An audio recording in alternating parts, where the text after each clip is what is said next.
morning, gentlemen. Wonderful weather all around, but it's not so wonderful in Ukraine.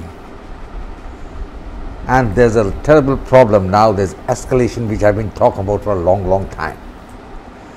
Now, the latest reports which we have got is that the Americans and the Britishers have given some drones to the Ukrainians, and the Ukrainians have used them against Moscow.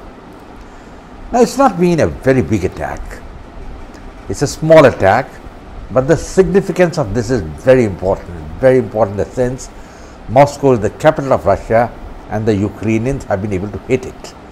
And what does that mean? It means there's more escalation, and that's what I'm saying, that every day, every minute, every second, the war is moving forward inexorably to Armageddon.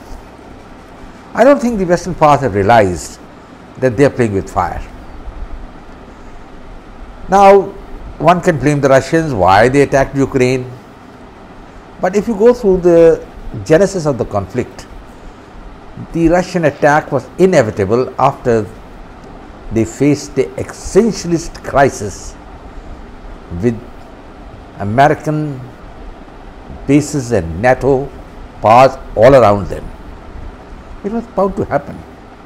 There's no way it could have been stopped, because the Americans wanted it to happen. Now, that's the point to note.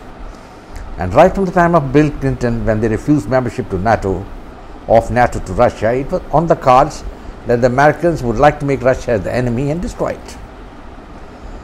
But everything is not cut and dried. That's the point. And that what the Americans thought was going to be cut and dried for them didn't turn out that way.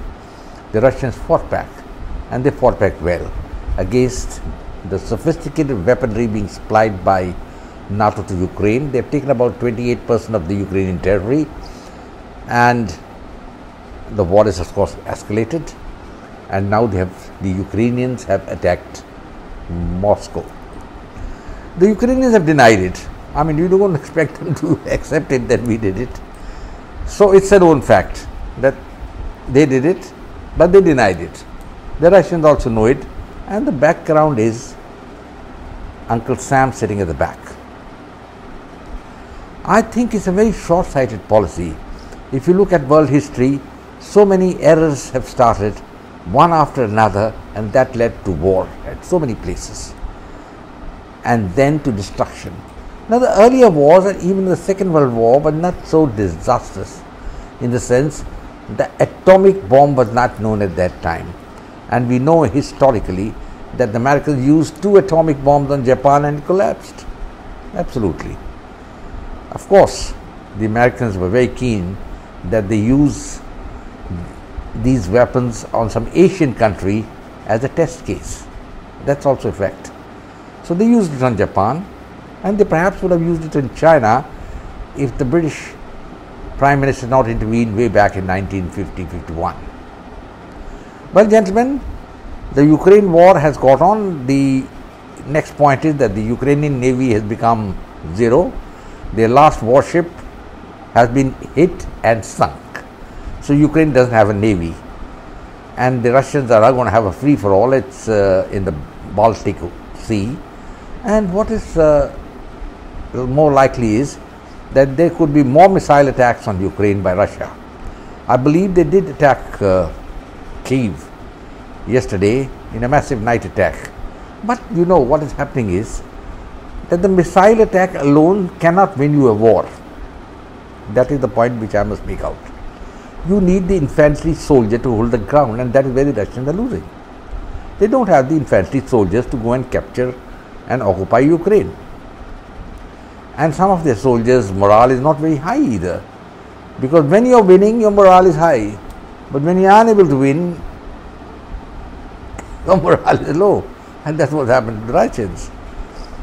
But at the same time, the Russians have not given up, because they are a very determined man in Vladimir Putin, and I don't know what's going to happen in the future, but I do know that step by step, the West is signing its death warrant. Death warrant in the sense, already the Russians have positioned nuclear weapons in Belarus. and I think they might give even tactical control to them. And there is, as I've been maintaining all along, that somebody has to blink, and the Russians are not going to blink. The Russians, if they keep on facing these threats, these attacks on Moscow and tomorrow on Leningrad and other cities, they are going to react. And they will react in a very ingenious manner with a nuclear explosion. And I have already painted the scenario last time that what will happen if once a nuclear explosion takes place. It will be the destruction of Western Europe. Well, gentlemen, this is a very short video, and let's see what happens in the future. I can't say, but the fact remains at the moment the war is moving towards Armageddon. Well, it's good or bad, I can't say, and I can't say which is the good side, which is the bad side as per the Bible. Probably both are bad, and the good side is the India, which might emerge like the phoenix bird from its own ashes as the superpower. Well, gentlemen, we don't know, and now the next stage is set, and that is further Russian attacks. We'll have to wait and see what happens. I close now and say goodbye. Jai Hind, glory to India. Subscribe to my channel, share it with your friends, and come back for more. Goodbye. God bless.